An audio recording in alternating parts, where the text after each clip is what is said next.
You're watching Fugitive Red Eye, and welcome to another movie review. Since today is Christmas, I am going to be reviewing Silent Night, Deadly Night 5. I've reviewed 1 through 4 on the channel already, and I do plan to review Silent Night, which is the 6th movie, at some point, probably next year.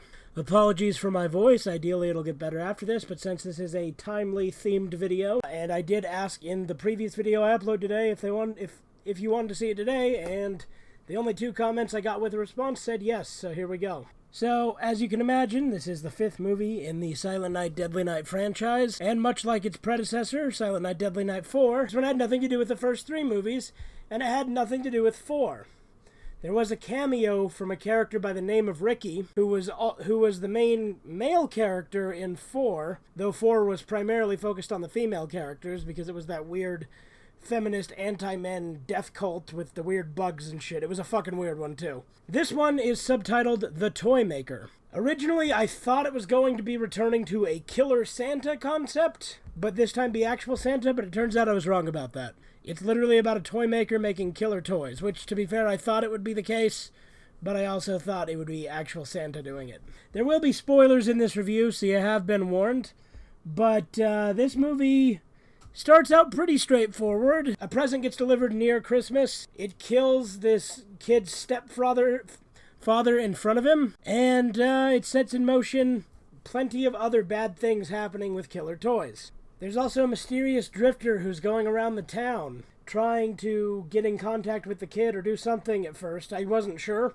I honestly thought maybe he was going to be the bad guy and the toy store owner was going to be a red herring. Turns out I was wrong. It was, in fact, the toy store owner who was the villain. Kind of. There's a twist to that, too.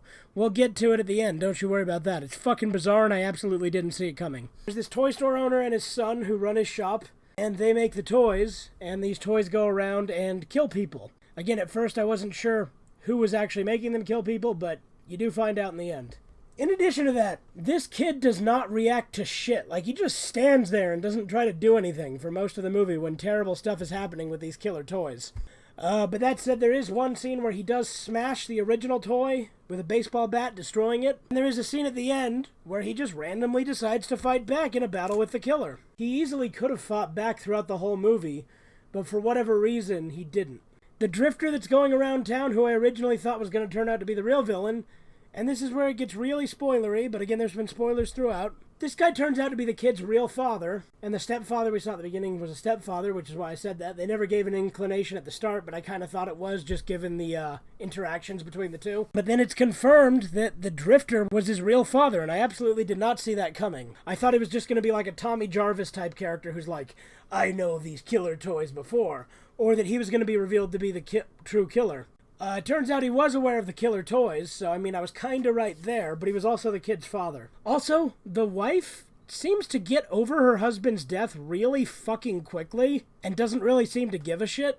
And the kid seems fucked up and traumatized by it, but again, he just stands there whenever shit's happening in this movie a lot of the time. This movie has Mickey Rooney as the toy store owner, a guy named Joe Petto, which I'm sure is a play on Geppetto from Pinocchio, and then he has a son named Pino Petto. But this one was released straight to video, much like the 4th one, and possibly the 3rd, I honestly can't remember. I know a lot of these were released straight to video. So, you're going through the movie, trying to figure out who's the killer, who's building the killer toys. The toys are getting unique kills on the people in the town. There's not a ton of kills for most of the movie. They're kind of spaced out, but there's a decent amount. I mean, there's some decent amount of toy attacks at the very least, even when you don't count just kills. But yeah, that said, and again, spoilers, but at the end of the movie, it's revealed that Pino Petto was a fucking robot that the toy maker that Joe Petto had built, and he was the one who was, like, programming the toys to, like, attack kids, because he wanted to be a real son rather than a toy that his father made.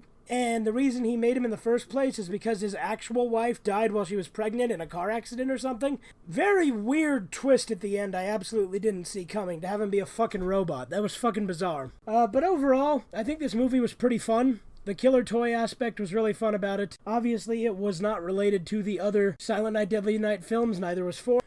With this one, there was a cameo by the character of Ricky, played by Clint Howard, who was in the previous movie. Ricky was also the name of the younger brother in the first movie and the killer in the second movie, because the younger brother from the first movie becomes the killer in the second movie. But I don't think there's a connection, because everywhere I see they have different last names. I think it's like Ricky Baker or something like that in this one and the previous one, whereas it was Ricky Chapman or Ricky Caldwell in 1 and 2 and 3, because 3 had the same killer as well. I would say I definitely liked this better than 4, and I would say I also liked it better than 3.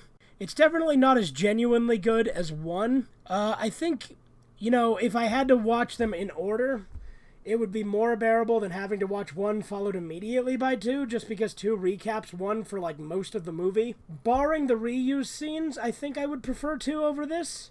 I definitely prefer 1 over this, because 2 obviously is terrible, but it's so bad it's good and it's fun. And then 3 was just kind of okay, and then 4 was okay, but it was really weird. But this one's great. I like this one a lot. It was a very fun slasher movie with killer toys as the main killer/weapon.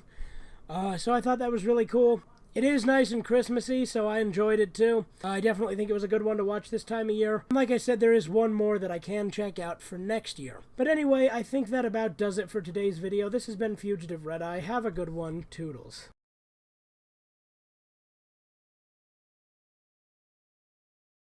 Come on, Kringle. I'll buy an orange smoothie. Ooh. Phew, that sucked. Yeah, but just think, today we actually met. We actually spoke to thee, Brian Boitano. Yeah, and you know, I think I learned something today. It doesn't matter if you're Christian, or Jewish, or atheist, or Hindu. Christmas still is about one very important thing. Yeah, ham. No, not ham, you fat fuck! What? I have the smoothest balls in Iceland.